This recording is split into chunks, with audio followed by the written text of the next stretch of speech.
Halo sahabatku, selamat datang di channel Cerita Irfa.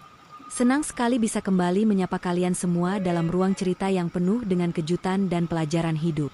Sebelum kita masuk ke dalam kisah yang sangat luar biasa ini, saya ingin menyapa kalian terlebih dahulu.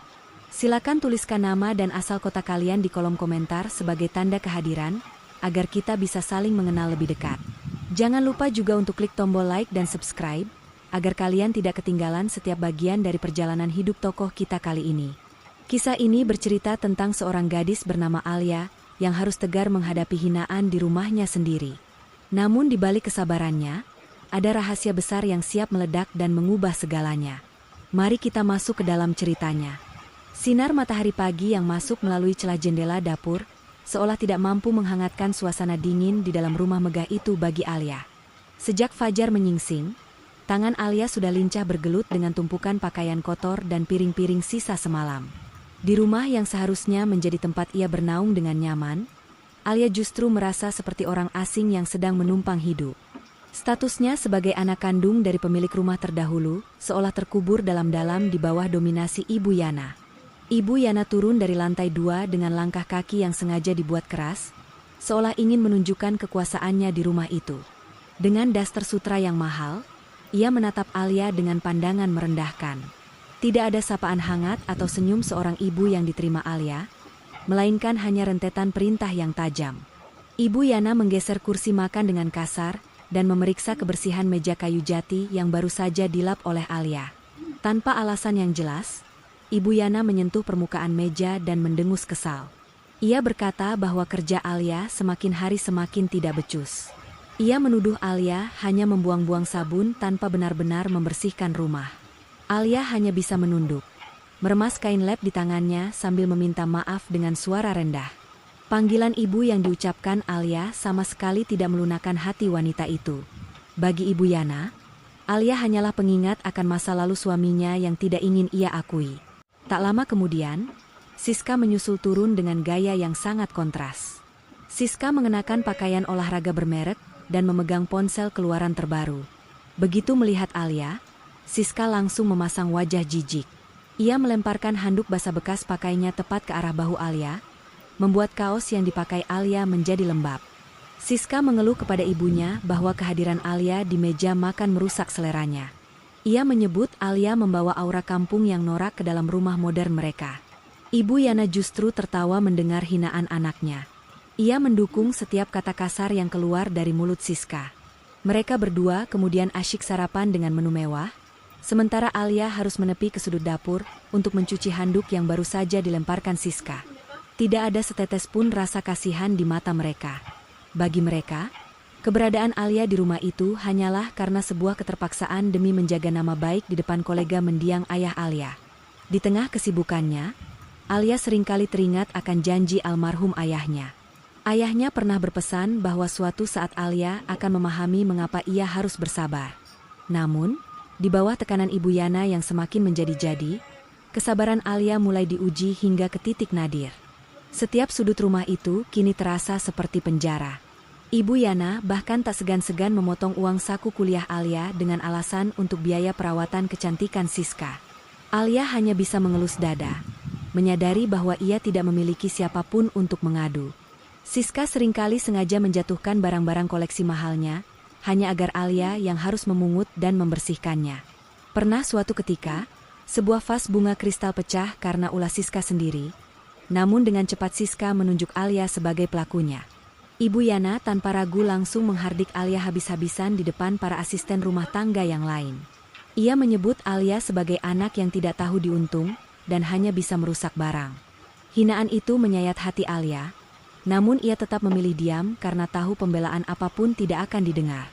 Kesombongan Ibu Yana dan Siska bukan hanya terjadi di dalam rumah. Jika ada tamu yang datang, mereka dengan sengaja memperkenalkan Alia sebagai anak angkat yang dipungut karena rasa kasihan. Mereka ingin memastikan bahwa semua orang tahu posisi Alia jauh di bawah mereka. Alia dipaksa memakai baju-baju lama yang sudah pudar warnanya, agar terlihat semakin kontras dengan Siska yang selalu tampil glamor. Bagi Ibu Yana, merendahkan Alia adalah cara untuk menaikkan harga diri Siska. Kehidupan sehari-hari Alia dihabiskan dengan mengikuti kemauan mereka tanpa henti. Dari mulai mencuci mobil Siska hingga menyiapkan keperluan kantor Ibu Yana, semuanya harus dikerjakan dengan sempurna. Sedikit saja ada kesalahan, maka jatah makan malam Alia akan dihilangkan. Alia seringkali tidur dengan perut kosong, sambil menatap foto kecil ibunya yang ia sembunyikan di bawah bantal. Ia hanya berharap ada secercah cahaya yang bisa membawanya keluar dari penderitaan ini. Ibu Yana sangat terobsesi dengan pengakuan sosial. Ia sering mengadakan arisan atau pertemuan kecil di rumahnya, hanya untuk memamerkan kekayaannya. Di momen-momen seperti itu, Alia diperintahkan untuk tetap berada di dapur atau di area belakang agar tidak memalukan keluarga. Siska akan bercerita kepada teman-temannya tentang liburan mewahnya ke luar negeri, sementara Alia hanya bisa mendengarkan dari balik pintu sambil terus bekerja. Rasa iri tidak ada di hati Alia, yang ada hanyalah rasa lelah yang mendalam, karena diperlakukan tidak manusiawi oleh orang yang seharusnya menjadi keluarga. Namun, di balik semua tekanan itu, Alia tetap rajin belajar. Ia tahu bahwa pendidikan adalah satu-satunya jalan untuk ia bisa mandiri suatu hari nanti. Meski sering dilarang belajar di ruang tengah oleh Ibu Yana, Alia sering mencuri waktu di malam hari menggunakan lampu belajar kecil di kamarnya yang sempit. Ia tidak pernah memperlihatkan kesedihannya di kampus. Teman-temannya hanya tahu Alia adalah gadis yang pendiam dan sederhana, tanpa tahu bahwa di rumahnya ia adalah seorang putri yang diperbudak. Ketegangan di rumah itu mencapai puncaknya ketika Ibu Yana mulai merencanakan sebuah pesta besar untuk merayakan keberhasilan bisnis yang ia kelola. Pesta itu dimaksudkan untuk mengukuhkan posisinya sebagai penguasa di lingkaran sosialnya. Ia mulai memesan catering terbaik, dekorasi paling mahal, dan mengundang orang-orang paling berpengaruh. Di saat itulah, ide-ide jahat untuk semakin mempermalukan Alia mulai muncul di kepala Ibu Yana. Ia ingin menggunakan pesta itu untuk benar-benar menyingkirkan harga diri Alia untuk selamanya. Alia yang tidak tahu apa-apa hanya bisa mengikuti perintah untuk membantu persiapan pesta. Ia diminta memindahkan barang-barang berat dan mengatur letak kursi hingga tangannya lecet. Ibu Yana terus mengawasi dengan mata tajam, memastikan tidak ada satu detik pun bagi Alia untuk beristirahat. Setiap kali Alia terlihat lelah, Ibu Yana akan melontarkan kata-kata pedas tentang betapa beruntungnya Alia masih diberi tempat tinggal. Kata-kata itu terus berulang seperti kaset rusak, berusaha menanamkan rasa rendah diri yang amat sangat ke dalam jiwa Alia. Tanpa disadari oleh Ibu Yana, sebuah surat rahasia yang disimpan di dalam brankas lama mulai menjadi perhatian seseorang di luar sana. Ada pihak yang sedang mengamati gerak-gerik keluarga itu dengan sangat teliti. Alia yang masih berkutat dengan debu dan kotoran di gudang belakang tidak pernah menyangka bahwa dalam waktu dekat, kehidupannya yang dianggap norak dan rendah oleh Ibu Yana akan berbalik arah secara drastis. Pesta yang direncanakan Ibu Yana untuk kejayaannya sendiri justru akan menjadi panggung bagi keruntuhannya yang paling memalukan. Persiapan pesta besar yang direncanakan Ibu Yana mulai memasuki tahap yang sangat sibuk, dan rumah mewah itu berubah menjadi area kerja yang penuh tekanan bagi Alia. Ibu Yana telah memesan jasa dekorasi kelas atas yang memenuhi ruang tamu dengan bunga-bunga impor dan kain-kain sutra yang menjuntai dari langit-langit. Di tengah kemegahan itu, Alia justru terlihat seperti noda kecil yang tidak diinginkan. Ia diperintahkan untuk membantu para pekerja dekorasi, namun bukan sebagai pengawas, melainkan sebagai pesuruh yang harus memindahkan tangga, mengangkat pot bunga yang berat, hingga membersihkan sisa-sisa potongan kain yang berserakan di lantai marmer. Ibu Yana berdiri di tengah ruangan dengan daftar panjang di tangannya. Sesekali berteriak memanggil Alia hanya untuk hal-hal sepele. Suara Ibu Yana melengking tinggi saat ia melihat ada sedikit debu yang menempel di salah satu vas bunga besar. Ia menunjuk wajah Alia dengan kipas mahalnya, menuduh Alia sengaja bekerja lambat agar pesta itu berantakan. Alia hanya bisa menyeka keringat di dahinya dengan ujung lengan baju yang sudah kusam, mencoba tetap tenang meski punggungnya terasa mulai kaku, karena bekerja tanpa henti sejak pagi hari. Di sisi lain, Siska sibuk dengan dunianya sendiri yang penuh kemewahan. Ia baru saja kembali dari butik ternama dengan membawa beberapa tas belanjaan besar berisi gaun pesta dan sepatu hak tinggi yang berkilauan. Siska dengan sengaja memamerkan gaun-gaun itu di hadapan Alia, mengeluarkan satu persatu kain satin halus itu dan meletakkannya di sofa yang baru saja dibersihkan Alia. Siska tertawa kecil sambil membandingkan harga satu buah kancing di gaunnya dengan harga seluruh pakaian yang dikenakan Alia dari ujung kepala hingga ujung kaki. Bagi Siska, menghina Alia adalah hiburan terbaik di tengah penatnya mempersiapkan penampilan untuk pesta. Ibu Yana mendekati Siska dan membelai rambut anaknya dengan penuh kasih sayang. Sangat kontras dengan tatapan tajam yang ia berikan pada Alia sedetik sebelumnya. Ibu Yana berkata bahwa Siska harus menjadi bintang utama dalam pesta nanti, karena semua kolega bisnis almarhum suaminya akan hadir. Ia ingin menunjukkan bahwa Siska adalah satu-satunya putri yang pantas mewarisi keanggunan keluarga mereka. Saat itulah, Ibu Yana menoleh ke arah Alia dan melemparkan sebuah bungkusan plastik hitam yang tampak lusuh. Ia memerintahkan Alia untuk memakai isi di dalam plastik itu saat pesta berlangsung. Alia membuka bungkusan itu dengan tangan gemetar dan menemukan sebuah gaun tua berwarna coklat kusam dengan model yang sudah sangat ketinggalan zaman. Gaun itu tampak kekecilan dan kainnya terasa kasar di kulit. Siska meledak dalam tawa melihat raut wajah Alia. Ia menyebut gaun itu sangat cocok dengan gaya Alia yang norak dan kampungan. Ibu Yana menambahkan bahwa ia sengaja memberikan gaun itu agar para tamu tidak salah mengira Alia sebagai bagian dari keluarga inti. Ia ingin memastikan ada batasan yang jelas antara majikan dan seseorang yang hanya menumpang hidup karena belas kasihan. Rencana pesta ini bukan hanya tentang perayaan, melainkan sebuah panggung yang disiapkan Ibu Yana untuk menarik perhatian para investor baru. Ia merasa bahwa perusahaan yang ia kelola saat ini sudah sepenuhnya berada dalam genggamannya, meskipun secara hukum masih banyak berkas yang belum ia selesaikan. Ibu Yana merasa sangat percaya diri, karena selama ini ia berhasil memanipulasi laporan keuangan dan menyembunyikan dokumen-dokumen penting milik mendiang ayah Alia. Ia yakin bahwa tidak akan ada yang berani mempertanyakan otoritasnya, selama ia terus tampil sebagai nyonya rumah yang berkuasa. Setiap sore, Ibu Yana mengadakan rapat kecil dengan manajer catering dan perancang busana. Alia diwajibkan berdiri di sudut ruangan, siap sedia menuangkan teh atau membawakan camilan setiap kali Ibu Yana menjentikkan jarinya. Suatu kali, karena terlalu lelah, tangan Alia sedikit bergetar saat menuangkan teh ke cangkir porselen milik tamu Ibu Yana. Sedikit air teh tumpah ke atas meja kayu jati tersebut. Tanpa mempedulikan keberadaan tamu di depannya, Ibu Yana langsung mencubit lengan Alia dengan keras hingga membekas merah. Ia memaki Alia sebagai gadis ceroboh yang memalukan nama baik ibu tirinya. Alia berlari ke dapur dengan mata berkaca-kaca, menahan perih di lengannya dan juga di hatinya. Ia merasa harga dirinya sudah habis terkikis oleh perlakuan Ibu Yana dan Siska. Namun, di tengah keputusasaan itu, Alia tanpa sengaja melihat sebuah map tua yang terjatuh dari tumpukan berkas yang dibawa oleh asisten Ibu Yana. Map itu tampak berbeda. Warnanya sudah menguning dan ada segel yang sudah rusak. Saat Alia hendak mengambilnya, suara teriakan Siska memanggil namanya kembali menggema, memaksa Alia untuk segera menyembunyikan map itu di bawah tumpukan kain serbet dapur agar tidak ketahuan. Keinginan Ibu Yana untuk tampil sempurna membuatnya menjadi sangat paranoid. Ia memerintahkan Alia untuk memeriksa setiap sudut taman dan memastikan tidak ada satupun daun kering yang jatuh sebelum acara dimulai. Alia harus bekerja di bawah terik matahari, sementara Siska bersantai di dalam ruangan berpendingin udara sambil menikmati perawatan kuku dan rambut. Ketidakadilan itu terpampang nyata di depan mata semua penghuni rumah. Namun tidak ada yang berani membela Alia, karena takut dipecat oleh Ibu Yana yang dikenal bertangan besi terhadap bawahannya. Di hari-hari menjelang pesta, Ibu Yana juga mulai mengatur siapa saja yang boleh berbicara dengan para tamu penting. Ia secara khusus memperingatkan Alia agar tidak mengeluarkan suara sedikit pun saat acara berlangsung. Alia hanya diperbolehkan mengangguk jika ditanya dan segera pergi menjauh. Ibu Yana merasa takut jika Alia berbicara.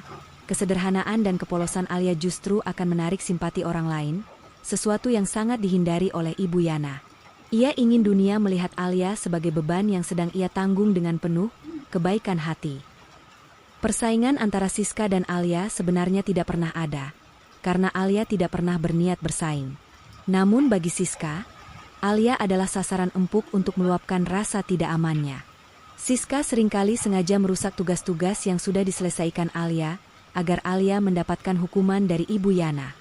Seperti saat Alia sudah selesai menata bunga di vas-vas besar, Siska diam-diam menyiramkan air kotor ke bunga-bunga tersebut, sehingga kelopaknya layu dan berbau tidak sedap. Tentu saja, Ibu Yana langsung menyalahkan Alia atas kejadian itu tanpa mau mendengarkan penjelasan apapun. Pesta yang megah itu kini sudah di depan mata. Undangan telah disebar ke seluruh relasi bisnis terkemuka. Ibu Yana merasa berada di puncak dunia. tidak menyadari bahwa setiap hinaan yang ia lontarkan kepada Alia sedang dicatat oleh takdir. Ia begitu sibuk dengan urusan kulit luar, hingga lupa memeriksa fondasi dari kekayaan yang ia pamerkan.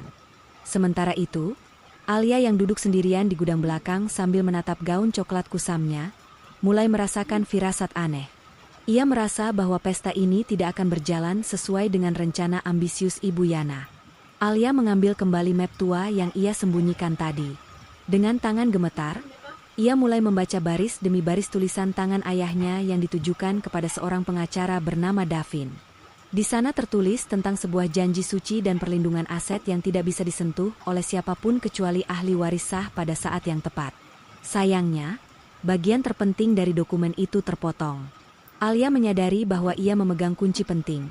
Namun ia belum tahu bagaimana cara menggunakannya di tengah kepungan intimidasi Ibu Yana dan Siska yang semakin menyesakkan nafasnya. Ketegangan di rumah itu mencapai titik didih saat tenda-tenda raksasa mulai terpasang di halaman. Lampu-lampu gantung kristal yang harganya setara dengan biaya kuliah Alia selama 4 tahun mulai dinyalakan sebagai uji coba. Cahayanya yang terang benderang seolah menyilaukan mata siapapun yang melihatnya. Namun bagi Alia, cahaya itu justru terasa mencekam. Ia tahu bahwa dalam beberapa jam ke depan, ia akan dipaksa berdiri di panggung penghinaan yang disiapkan oleh Ibu Yana. Ia hanya bisa berdoa agar ia diberikan kekuatan untuk melewati malam yang paling menentukan dalam hidupnya tersebut. Ibu Yana masuk ke kamar Alia tanpa mengetuk pintu, membawa sepasang sepatu tua yang haknya sudah goyang. Ia memerintahkan Alia untuk mencoba sepatu itu dengan gaun coklatnya. Sambil berdiri di depan cermin kecil Alia yang retak, Ibu Yana berbisik di telinga Alia bahwa kecantikan sejati tidak akan pernah dimiliki oleh anak yang tidak memiliki asal-usul yang jelas. Kata-kata itu adalah pukulan terakhir sebelum pesta dimulai. Ibu Yana pergi dengan senyum kemenangan, meninggalkan Alia dalam kesunyian yang mencekam, tanpa menyadari bahwa seseorang di kejauhan sedang bersiap untuk membongkar semua kepalsuan yang telah ia bangun selama bertahun-tahun. Suasana di kediaman mewah Ibu Yana semakin tegang saat sebuah mobil hitam elegan berhenti tepat di depan gerbang utama. Dari dalam mobil, turunlah seorang wanita parubaya dengan pakaian batik sutra yang sangat bersahaja namun memancarkan wibawa yang luar biasa. Dialah Bibi Sarah, adik kandung dari almarhumah ibu kandung Alia yang selama bertahun-tahun tinggal di luar negeri untuk mengurus cabang bisnis keluarga besarnya. Kedatangannya yang tanpa pemberitahuan sebelumnya membuat Ibu Yana yang sedang sibuk mengomeli para pekerja dekorasi, seketika terdiam dengan wajah yang mendadak pucat. Ibu Yana berusaha mengatur napasnya dan memaksakan sebuah senyum plastik di wajahnya saat menyambut Bibi Sarah di teras rumah. Ia segera memerintahkan Alia yang sedang menyapu lantai untuk segera mengambilkan minuman dingin terbaik. Namun dengan nada yang sengaja dilembutkan agar tidak terlihat kasar di depan Bibi Sarah. Namun, Bibi Sarah bukanlah orang baru yang mudah tertipu oleh sandiwara. Mata tajamnya langsung tertuju pada Alia yang tampak sangat lelah dengan pakaian yang menurutnya sama sekali tidak layak dipakai oleh seorang putri pemilik rumah tersebut.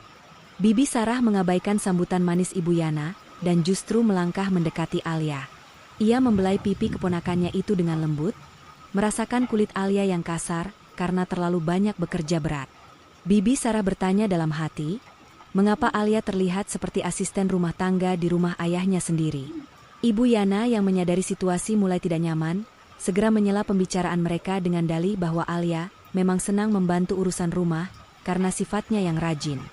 Ibu Yana terus berusaha menjauhkan Bibi Sarah dari Alia dengan mengajaknya masuk ke ruang tamu yang sudah dihias dengan sangat mewah. Di dalam ruang tamu, Siska turun dengan gaya angkuhnya, namun seketika ia merunduk sopan saat melihat siapa yang datang. Siska tahu bahwa Bibi Sarah adalah sosok yang sangat disegani di kalangan pengusaha, dan ia tidak ingin merusak citranya di depan wanita itu. Namun, Bibi Sarah hanya membalas sapaan Siska dengan anggukan singkat. Ia mulai melontarkan pertanyaan-pertanyaan tajam mengenai kondisi perusahaan peninggalan kakak iparnya, ayah Alia. Ibu Yana mencoba menjawab dengan penuh percaya diri, mengatakan bahwa bisnis berjalan sangat lancar di bawah kendalinya. Meskipun sebenarnya ia tahu ada banyak lubang yang mulai ia tutupi dengan cara ilegal. Sepanjang sore itu, Bibi Sarah terus memperhatikan gerak-gerik Ibu Yana dan Siska terhadap Alia. Ia melihat bagaimana Ibu Yana memberikan perintah melalui bahasa isyarat mata yang penuh ancaman setiap kali Alia mendekat untuk menyajikan camilan. Bibi Sarah merasa ada sesuatu yang tidak beres di rumah ini. Ia teringat akan surat-surat dari mendiang kakaknya yang menyebutkan bahwa Alia adalah prioritas utama dari seluruh aset keluarga. Namun yang ia lihat sekarang adalah Alia yang diperlakukan seperti beban yang memalukan oleh ibu tirinya sendiri. Alia sendiri merasa sangat gugup dengan kehadiran Bibi Sarah. Di satu sisi ia merasa bahagia karena ada keluarga kandung yang datang. Namun di sisi lain ia takut Ibu Yana akan memberikan hukuman yang lebih berat jika ia terlihat terlalu akrab dengan bibinya itu. Saat Bibi Sarah mencoba mengajak Alia berbicara empat mata di taman belakang, Ibu Yana tiba-tiba muncul dengan membawa setumpuk majalah fashion, mengalihkan perhatian dengan membicarakan persiapan pesta besar yang akan diadakan besok malam. Ibu Yana seolah-olah ingin memastikan bahwa tidak ada satu detik pun kesempatan bagi Bibi Sarah untuk mendengar keluhan dari mulut Alia. Ketegangan semakin terasa saat makan malam berlangsung. Bibi Sarah sengaja duduk di dekat Alia. Sementara Ibu Yana dan Siska terus mencoba mendominasi percakapan dengan memamerkan prestasi sekolah Siska yang sebenarnya biasa saja. Setiap kali Bibi Sarah bertanya tentang kuliah Alia, Ibu Yana selalu memotong dengan mengatakan bahwa Alia lebih suka fokus pada kegiatan di rumah daripada mengejar prestasi akademik yang tinggi. Kebohongan demi kebohongan terus mengalir dari mulut Ibu Yana, menciptakan dinding tebal yang memisahkan Alia dari kenyataan tentang hak-haknya. Di sela-sela makan malam, Bibi Sarah menyebutkan tentang seorang pengacara bernama Davin yang merupakan rekan bisnis kepercayaannya. Begitu mendengar nama Davin, sendok yang dipegang Ibu Yana berdenting keras saat jatuh ke piring porselennya. Ibu Yana mencoba menutupi kegugupannya dengan tawa kecil, namun matanya memancarkan ketakutan yang nyata. Ia tahu bahwa Davin adalah pemegang kunci dari berkas-berkas rahasia yang selama ini ia coba cari di berangkas selama suaminya namun tidak pernah ia temukan. Kehadiran Bibi Sarah dan penyebutan nama Davin seolah menjadi lonceng peringatan bagi Ibu Yana bahwa kekuasaan absolutnya sedang terancam. Siska yang merasa suasananya menjadi terlalu serius mencoba mencairkan suasana dengan mengejek penampilan Alia lagi.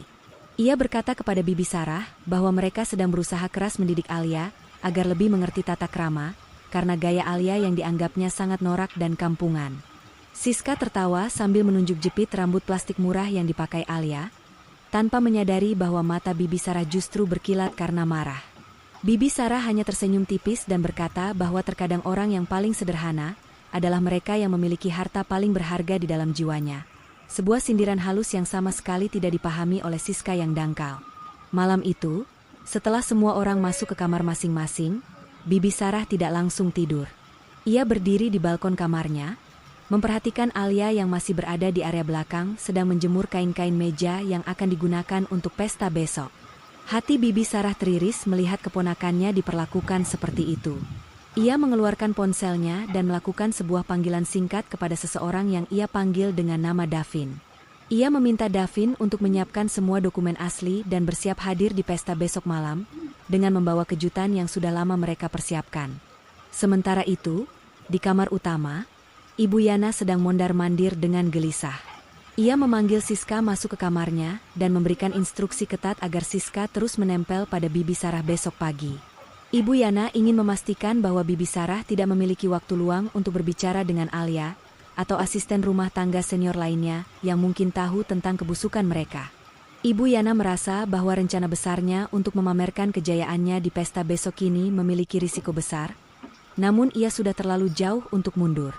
Ia memutuskan untuk tetap melaksanakan rencananya mempermalukan Alia di depan umum agar status anak angkat Alia semakin melekat kuat di mata para tamu. Ibu Yana berpikir jika ia berhasil membuat Alia terlihat sangat rendah dan tidak berharga di depan semua kolega bisnis, maka klaim apapun yang mungkin muncul dari Bibi Sarah atau Davin akan dianggap sebagai sebuah kekeliruan atau rasa kasihan semata. Ia mulai menyusun kata-kata tajam yang akan ia sampaikan di atas panggung nanti, sebuah pidato yang ia harap akan menjadi paku terakhir di peti mati harga diri Alia. Ia tidak sadar bahwa di kamar sebelah, Bibi Sarah sedang menatap foto almarhumah kakaknya dengan janji bahwa keadilan bagi Alia akan segera tegak. Alia yang kelelahan akhirnya kembali ke kamarnya yang sempit. Ia kembali menyentuh map tua yang ia temukan kemarin, merasa bahwa potongan puzzle hidupnya mulai menyatu.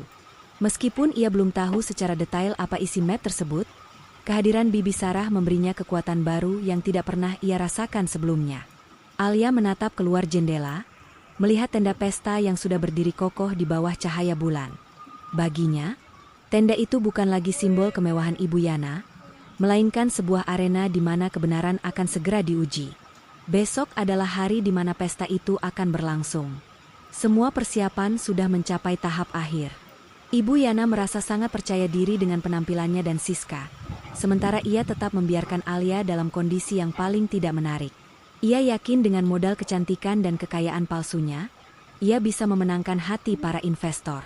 Namun, ia lupa satu hal, bahwa kebohongan yang dibangun setinggi langit pun akan tetap runtuh jika pondasinya adalah hasil dari sebuah pengkhianatan terhadap anak yatim piatu. Di tengah malam yang sunyi, Bibi Sarah diam-diam keluar dari kamarnya dan menyelipkan sebuah amplop kecil di bawah pintu kamar Alia. Di dalamnya terdapat sebuah catatan singkat yang berbunyi, "Tetaplah kuat, Alia. Esok malam, ibumu akan tersenyum melihat kebenaran yang terungkap." Alia yang menemukan amplop itu keesokan subuhnya merasa jantungnya berdegup kencang. Ia tidak tahu apa yang akan terjadi. Namun ia merasa bahwa masa-masa ia dianggap sebagai gadis norak yang menumpang hidup akan segera berakhir dengan cara yang tidak pernah dibayangkan oleh siapapun di rumah mewah itu. Ibu Yana memanggil Alia dengan suara melengking di pagi hari pesta, menyuruhnya membersihkan sisa daun kering di kolam renang dengan tangan kosong karena jaringnya sengaja disembunyikan Siska. Alia mengerjakannya tanpa mengeluh, meski air kolam itu sangat dingin di pagi buta.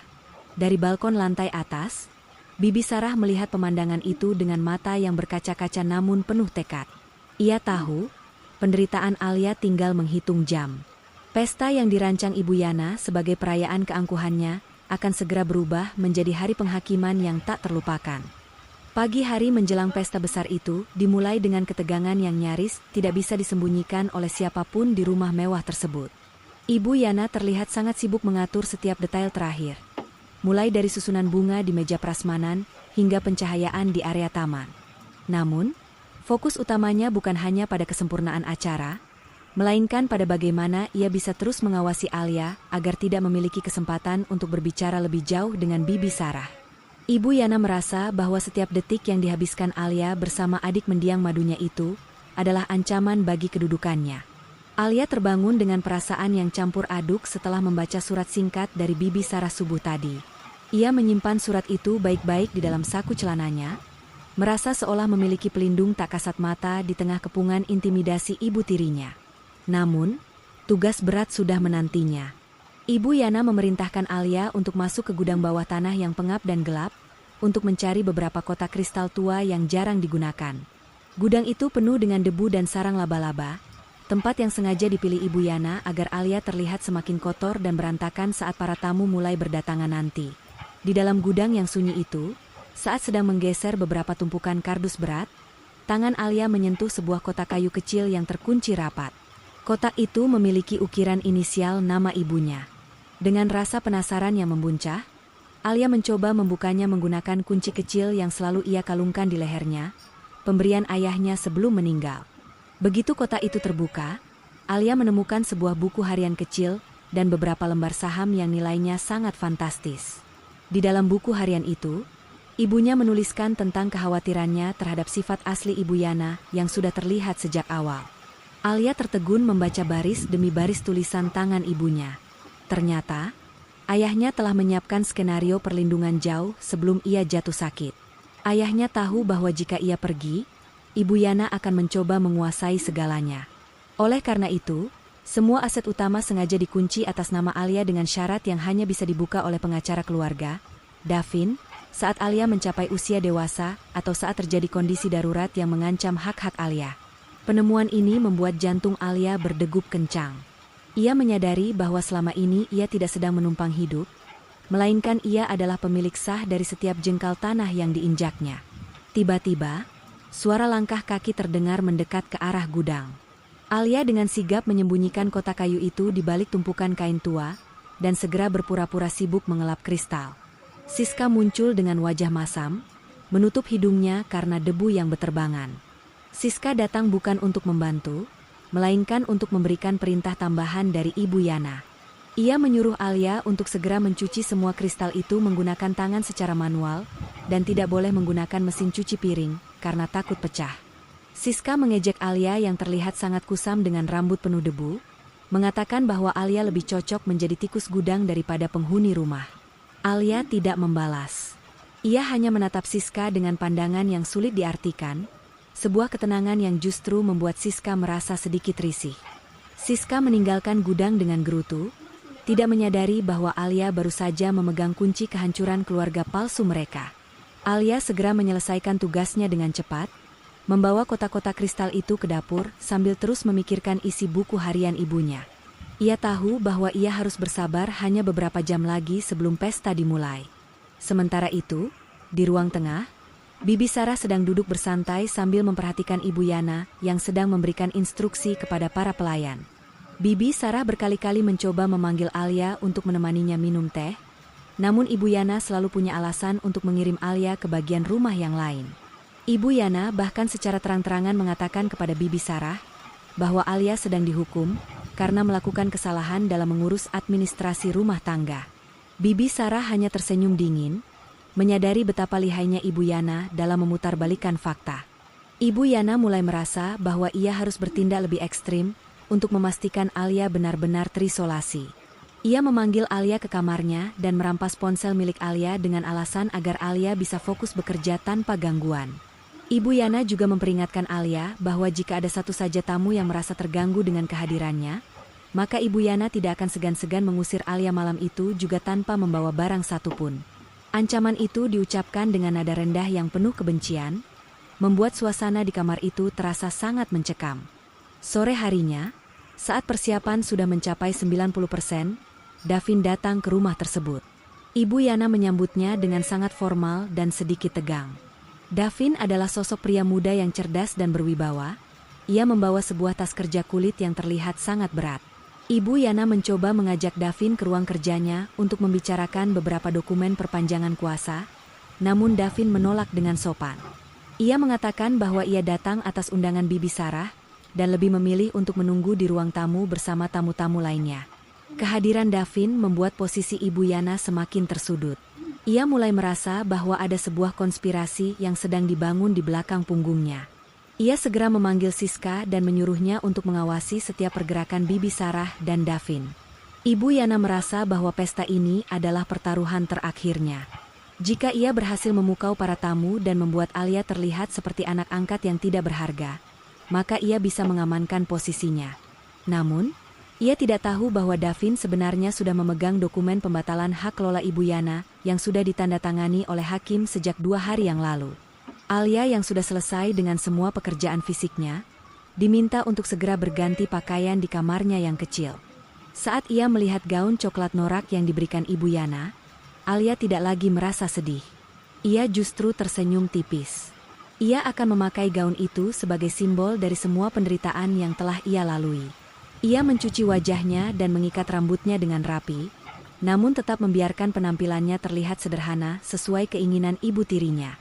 Di dalam hatinya, Alia sudah menyiapkan mental untuk menghadapi badai yang akan terjadi di panggung pesta nanti. Saat malam mulai jatuh dan lampu-lampu kristal di halaman mulai menyala, satu persatu tamu penting mulai berdatangan dengan mobil-mobil mewah mereka. Ibu Yana dan Siska berdiri di depan pintu utama dengan gaun mereka yang sangat berkilauan, menyambut setiap tamu dengan senyum yang dipaksakan. Mereka terlihat seperti keluarga bangsawan yang sempurna, menyembunyikan semua kebusukan di balik tumpukan kain sutra dan perhiasan berlian. Alia diperintahkan berdiri di sudut dekat area catering, bertugas membantu membagikan tisu atau membuang sampah kecil dari tangan para tamu. Bibi Sarah muncul dengan penampilan yang sangat elegan. Ia tidak lagi memakai batik melainkan gaun malam hitam yang sangat berkelas.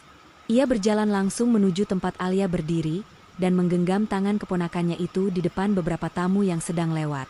Ibu Yana melihat kejadian itu dari kejauhan dan matanya berkilat marah.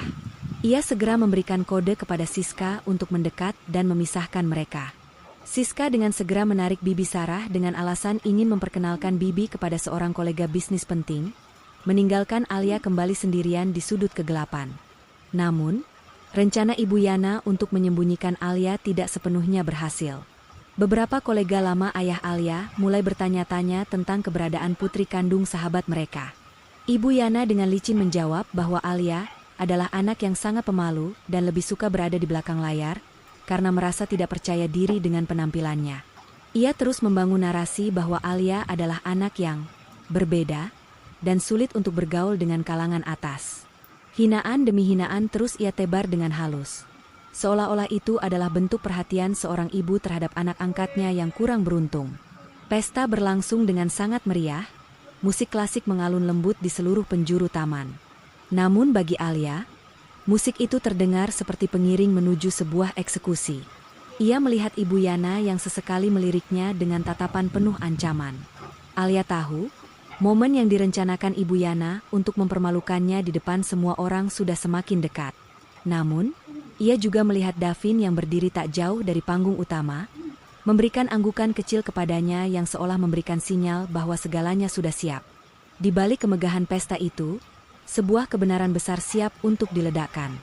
Alia meraba saku gaun coklatnya, memastikan buku harian ibunya masih ada di sana. Ia tidak lagi merasa seperti gadis kecil yang lemah. Di tengah orang-orang yang menganggapnya norak, Alia berdiri dengan kekuatan yang tidak mereka sadari. Pesta ini memang akan menjadi momen yang tak terlupakan. Tapi bukan untuk kejayaan Ibu Yana, melainkan untuk keadilan yang sudah terlalu lama tertunda bagi Alia. Malam semakin larut, namun cahaya lampu kristal di halaman rumah mewah itu justru semakin benderang, menciptakan bayangan panjang yang kontras dengan kegelapan di sudut-sudut taman. Pesta yang dirancang Ibu Yana telah mencapai puncaknya. Aroma masakan berkelas dan denting gelas kaca memenuhi udara, menciptakan atmosfer kemewahan yang palsu bagi Alia.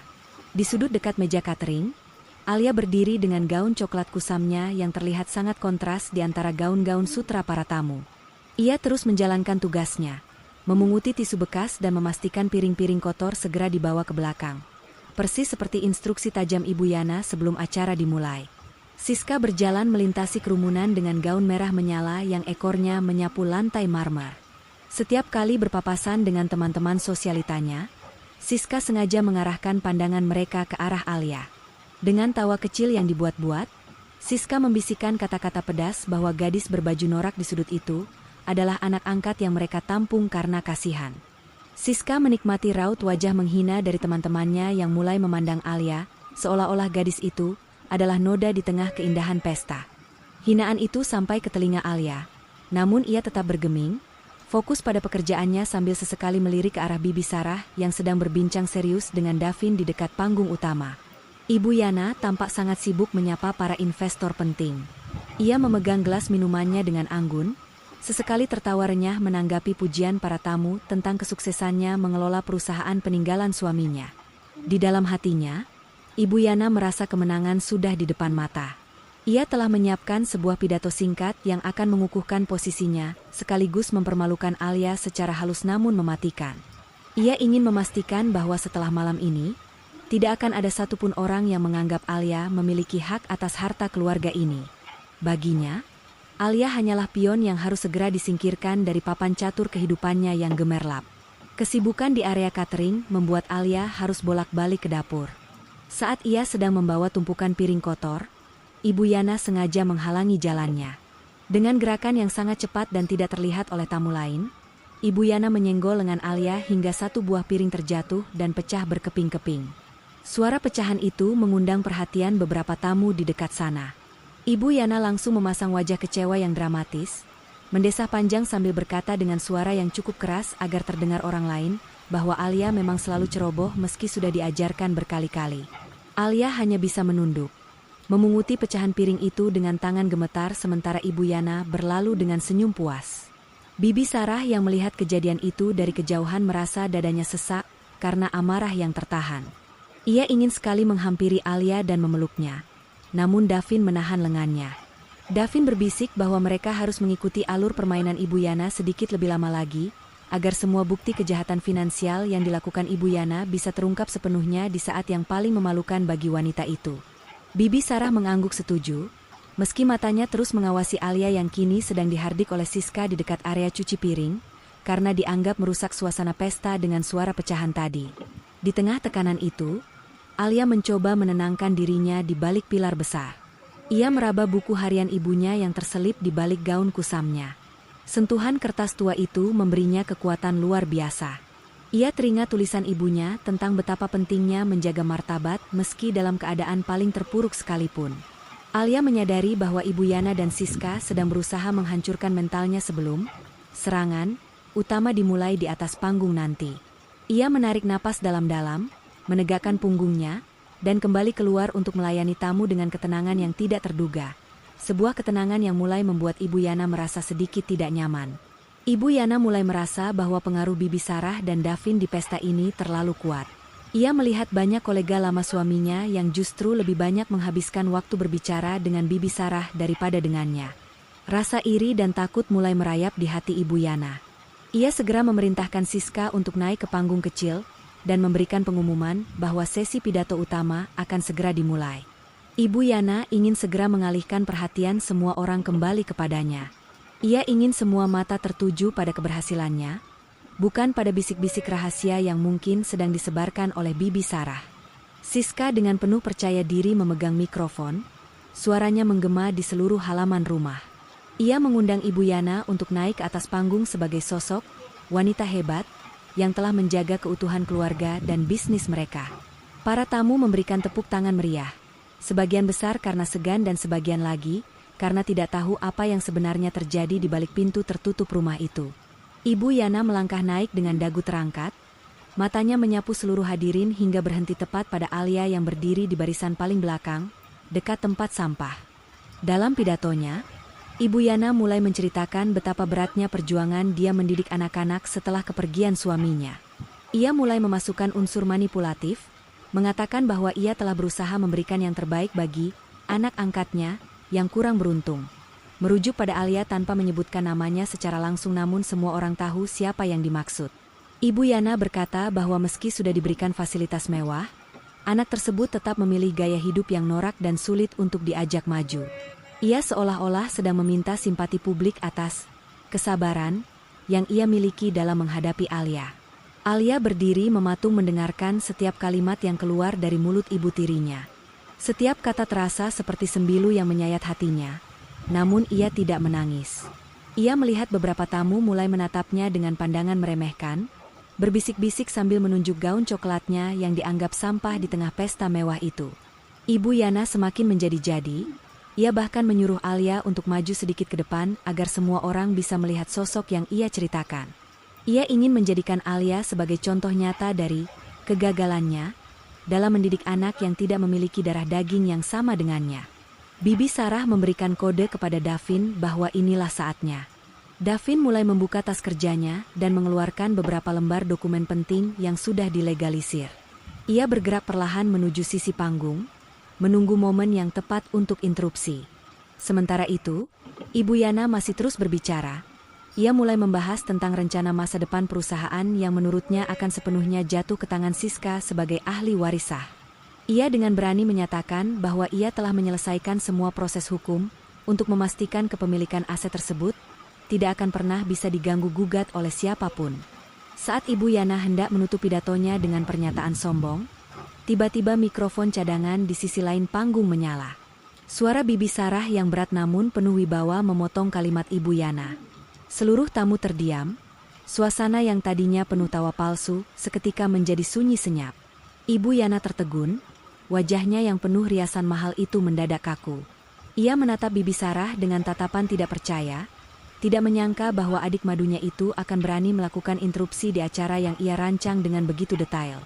Bibi Sarah melangkah maju ke tengah kerumunan tamu, setiap langkahnya terasa sangat berat dan menentukan. Ia menatap lurus ke mata Ibu Yana, lalu menoleh ke arah Alia yang masih berdiri di posisi yang diperintahkan Ibu Yana tadi. Bibi Sarah berkata dengan suara lantang bahwa ada banyak kebohongan yang telah disampaikan di atas panggung malam ini. Ia menyatakan bahwa kebenaran tentang siapa sebenarnya Alia dan siapa pemilik sah dari rumah serta perusahaan ini harus segera diungkap sebelum pesta ini berakhir. Pernyataan itu seperti ledakan bom di tengah pesta, membuat para tamu saling berpandangan dengan wajah penuh tanya. Ibu Yana mencoba tertawa untuk menutupi kegugupannya. Ia menuduh Bibi Sarah hanya sedang berhalusinasi atau merasa iri karena tidak diikutsertakan dalam pengelolaan bisnis.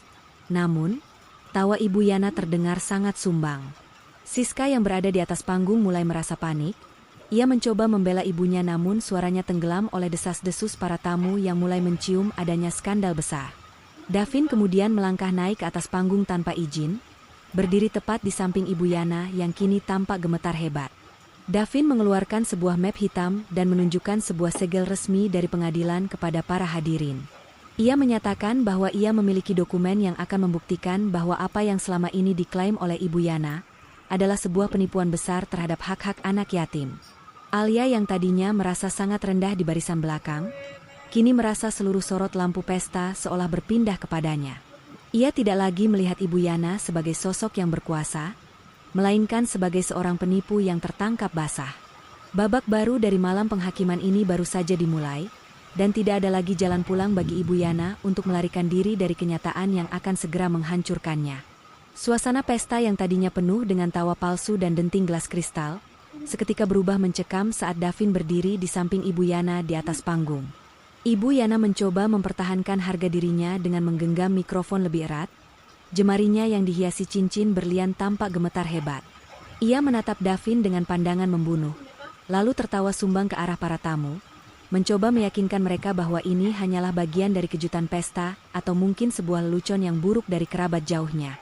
Namun, Davin tidak membalas senyum itu. Ia justru membuka map hitamnya dengan gerakan yang sangat tenang namun tegas, mengeluarkan selembar kertas berstempel Garuda Emas yang sangat dikenal oleh para pengusaha di ruangan itu. Siska yang berdiri di belakang ibunya mulai merasa kakinya lemas.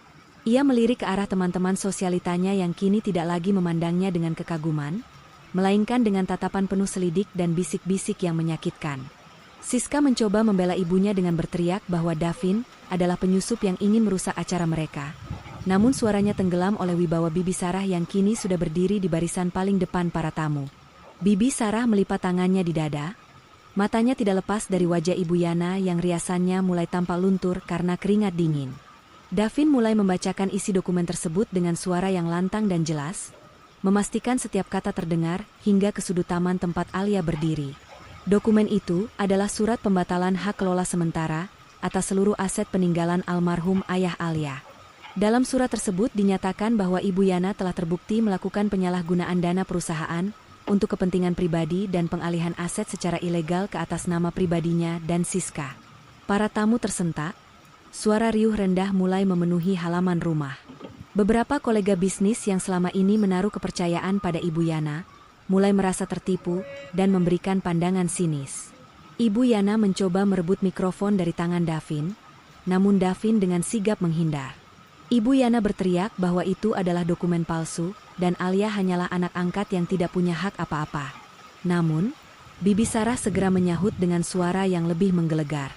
Ia menyatakan bahwa Alia adalah putri kandung yang sah, dan status anak angkat yang selama ini didengungkan Ibu Yana hanyalah sebuah kebohongan besar untuk mencuci otak lingkungan sekitar agar mereka tidak mempertanyakan mengapa Alia diperlakukan seperti pelayan. Bibi Sarah menantang Ibu Yana untuk menunjukkan bukti tes DNA jika ia berani membantah fakta tersebut. Alia yang masih mengenakan gaun coklat noraknya kini menjadi pusat perhatian.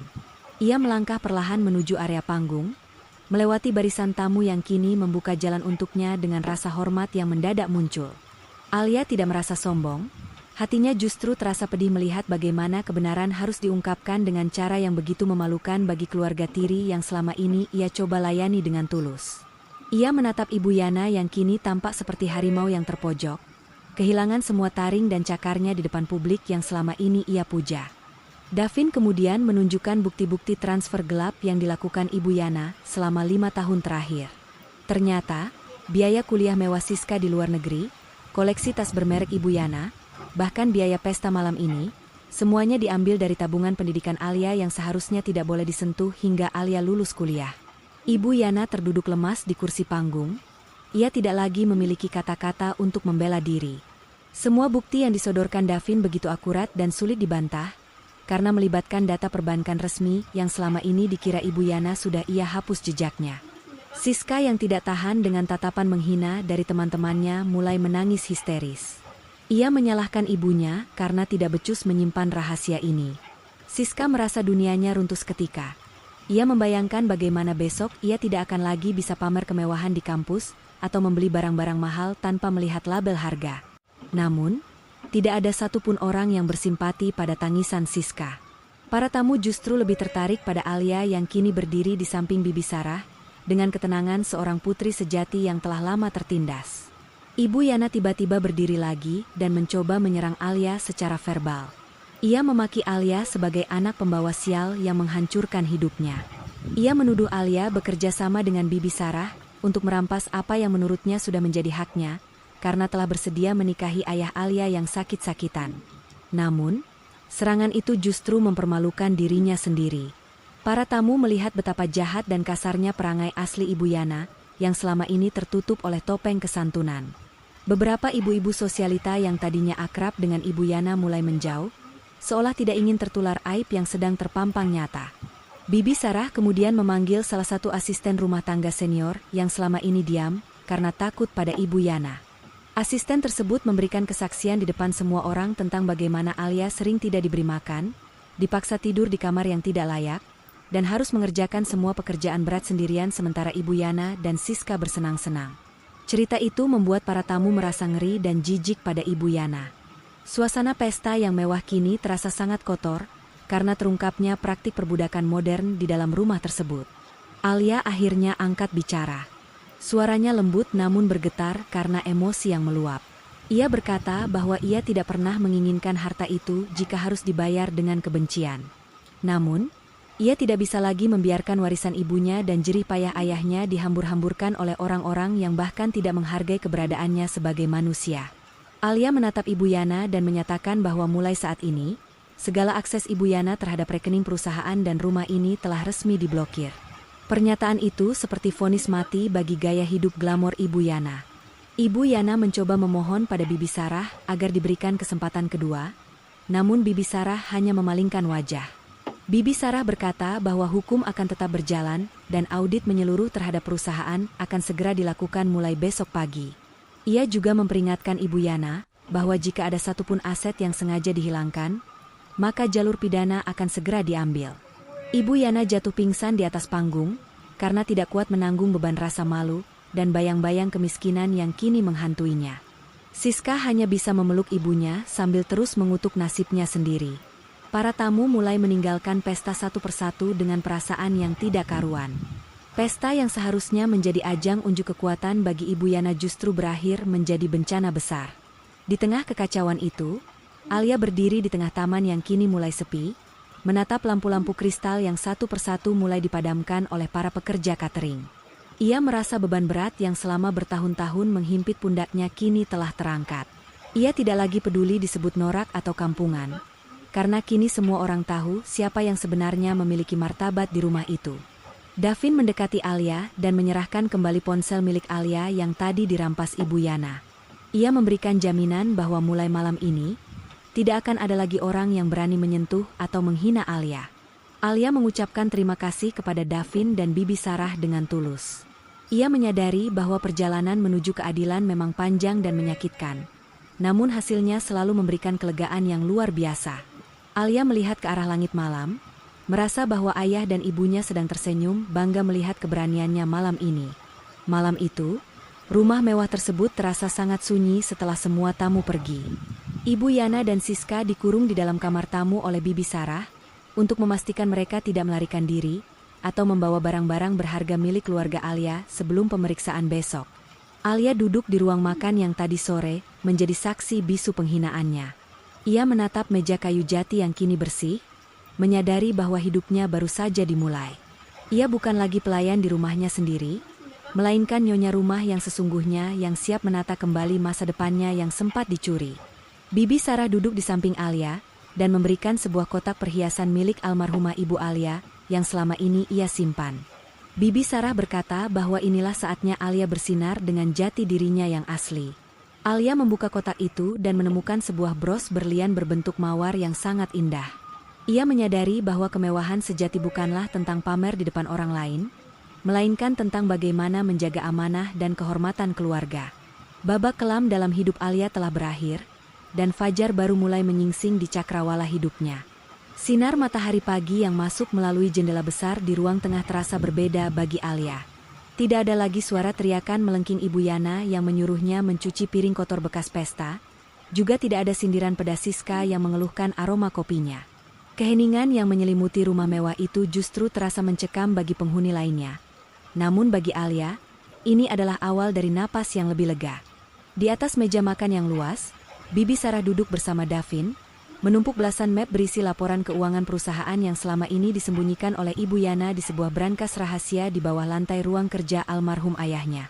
Ibu Yana turun dari tangga dengan langkah gontai, matanya sembab dan riasan wajahnya yang mahal sudah luntur sepenuhnya. Ia tidak lagi mengenakan daster sutra, melainkan hanya kaos rumah tangga biasa yang tampak kusut. Di belakangnya, Siska mengikuti dengan wajah cemberut, terus-menerus mengusap air mata yang tidak kunjung berhenti.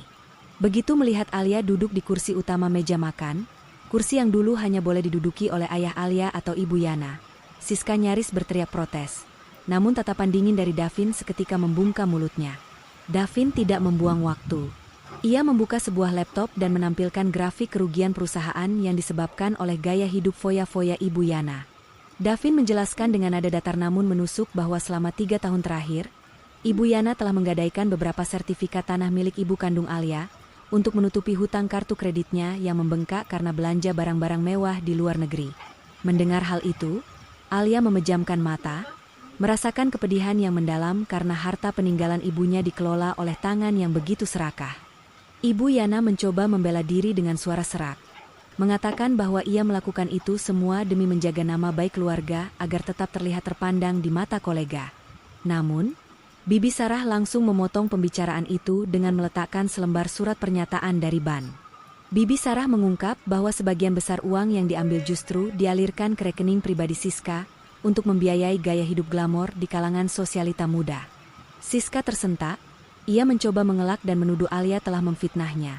Namun bukti transfer digital yang ditunjukkan Davin tidak bisa dibantah oleh ribuan kebohongan sekalipun. Alia berdiri dari kursinya, menatap ibu tiri dan saudara tirinya dengan pandangan yang tidak lagi mengandung rasa takut. Ia berkata bahwa mulai detik ini, seluruh fasilitas mewah yang dinikmati Siska, termasuk mobil sport merah dan kartu kredit tambahan, akan ditarik kembali. Alia juga menyatakan bahwa rumah ini akan segera diaudit, dan barang-barang yang dibeli menggunakan uang perusahaan secara ilegal harus dikembalikan atau dijual untuk menutupi kerugian aset negara dan pajak yang tertunggak. Ibu Yana histeris. Ia bersujud di depan kaki Alia, memohon agar ia tidak diusir ke jalanan. Melihat ibunya bersujud, Siska justru merasa malu dan marah. Ia memaki Alia sebagai orang yang tidak tahu balas budi, karena selama ini sudah diberi tempat tinggal. Namun, Bibi Sarah mengingatkan Siska bahwa yang tidak tahu balas budi adalah mereka yang mencuri hak anak yatim di rumahnya sendiri. Bibi Sarah memberikan pilihan pahit bagi mereka berdua. Menghadapi tuntutan pidana atas penggelapan aset dan penipuan dokumen, atau tetap tinggal di rumah ini namun sebagai pekerja yang harus melunasi hutang-hutang mereka melalui tenaga, tanpa ada lagi pelayan yang melayani mereka. Ibu Yana yang sangat takut masuk penjara, akhirnya memilih opsi kedua dengan sangat terpaksa. Ia menyadari bahwa dunianya yang penuh kepalsuan telah runtuh total. Davin kemudian meminta Ibu Yana menyerahkan semua kunci brankas dan akses kode keamanan rumah kepada Alia. Saat kunci-kunci itu berpindah tangan ke telapak tangan Alia, rasanya seperti beban seberat gunung terangkat dari pundaknya. Alia kini bukan lagi gadis norak yang bisa dipermalukan di depan umum, melainkan pemegang kendali atas nasib orang-orang yang pernah menindasnya. Siang harinya, beberapa petugas dari perusahaan audit datang ke rumah tersebut. Mereka mulai mendata setiap barang berharga, mulai dari lukisan mahal hingga koleksi tas bermerek milik Ibu Yana dan Siska. Siska hanya bisa menangis di pojok ruangan saat melihat tas-tas koleksinya dimasukkan ke dalam kotak untuk dilelang. Ia merasa sangat terhina saat para petugas itu memperlakukannya seperti orang asing di rumah yang selama ini ia banggakan sebagai miliknya. Sementara itu, Alia sibuk berdiskusi dengan Davin mengenai langkah-langkah hukum untuk memulihkan nama baik ayahnya yang sempat tercemar karena pengelolaan bisnis yang buruk oleh Ibu Yana. Bibi Sarah membawa Alia ke taman belakang, tempat di mana dulu ibu kandung Alia sering menanam bunga mawar. Bibi Sarah menceritakan bahwa sebelum meninggal, Ibu Alia sudah menyiapkan tabungan khusus di luar negeri yang tidak bisa dilacak oleh Ibu Yana. Tabungan itu ditujukan untuk modal Alia membangun bisnisnya sendiri, jika suatu saat ia ingin lepas dari bayang-bayang perusahaan ayahnya. Alia merasa terharu, ia menyadari betapa besar kasih sayang ibunya yang melampaui waktu. Ia berjanji akan menggunakan modal itu dengan bijak, bukan untuk pamer, melainkan untuk membantu orang-orang yang senasib dengannya. Di dapur, suasana menjadi sangat canggung. Ibu Yana yang biasanya hanya memerintah, kini harus berdiri di depan kompor untuk menyiapkan makan siang bagi semua orang, termasuk untuk Alia dan Bibi Sarah. Tangannya yang biasa dihias dengan manikur mahal kini tampak kaku memegang pisau dapur. Siska diminta untuk membantu mencuci piring-piring besar sisa semalam yang belum selesai dibersihkan. Siska berkali-kali mengeluh karena kuku-kukunya patah. Namun Alia yang lewat di depan dapur hanya menatapnya tanpa ekspresi, mengingatkan Siska bahwa dulu Alia melakukan hal yang sama selama bertahun-tahun tanpa mengeluh sedikit pun. Kabar mengenai skandal di pesta malam itu mulai menyebar luas di kalangan sosialita dan media bisnis lokal. Beberapa teman Siska mulai mengirimkan pesan-pesan menghina dan memutus pertemanan di media sosial. Siska merasa sangat hancur karena status sosial yang selama ini ia bangun dengan susah payah lenyap dalam sekejap. Ia menyadari bahwa teman-temannya hanya menyukai hartanya, bukan dirinya. Di saat itulah, Siska mulai merasakan betapa sepinya menjadi orang yang tidak memiliki apa-apa, sebuah pelajaran yang sudah lama ditelan oleh Alia dengan sabar. Sore hari, Davin membawa sebuah dokumen baru yang berisi daftar aset yang berhasil diselamatkan. Ternyata, ayah Alia secara cerdik menaruh sebagian besar saham utama atas nama sebuah yayasan yang hanya bisa diakses oleh Alia setelah ia menikah atau mencapai usia tertentu dengan pengawasan Bibi Sarah. Ibu Yana yang mendengar hal itu dari balik pintu dapur merasa sangat bodoh. Ia selama ini hanya mengelola permukaan dari kekayaan suaminya, sementara harta aslinya tetap aman terkunci untuk Alia. Rasa iri masih ada di hati Ibu Yana, namun ketakutannya akan kemiskinan jauh lebih besar. Alia memutuskan untuk mengubah fungsi beberapa ruangan di rumah besar itu. Ia ingin menjadikan salah satu sayap rumah sebagai kantor untuk yayasan sosial yang akan membantu pendidikan anak-anak kurang mampu. Ia ingin rumah yang penuh dengan kenangan pahit penghinaan ini berubah menjadi tempat yang penuh dengan harapan bagi orang lain. Bibi Sarah sangat mendukung ide tersebut dan berjanji akan membantu menghubungkan Alia dengan relasi bisnisnya yang memiliki visi serupa. Alia merasa hidupnya kini memiliki tujuan yang lebih mulia daripada sekadar membalas dendam. Malam harinya, saat makan malam berlangsung, suasana di ruang makan terasa sangat kaku. Alia duduk di kursi utama, Bibi Sarah di sampingnya, sementara Ibu Yana dan Siska duduk di ujung meja dengan kepala tertunduk. Tidak ada lagi percakapan mengenai merek baju terbaru atau rencana liburan mewah. Alia hanya bicara seperlunya mengenai jadwal pembersihan rumah untuk esok hari yang kini menjadi tanggung jawab Ibu Yana dan Siska sepenuhnya. Ibu Yana hanya bisa mengangguk pelan, menyadari bahwa kini ia benar-benar menjadi bawahan di rumah yang dulu ia kuasai dengan angkuh. Alia kembali ke kamarnya, namun kali ini ia tidak lagi tidur di kamar sempit dekat gudang. Bibi Sarah telah memindahkan barang-barang Alia ke kamar utama yang dulu ditempati oleh ibu kandung Alia.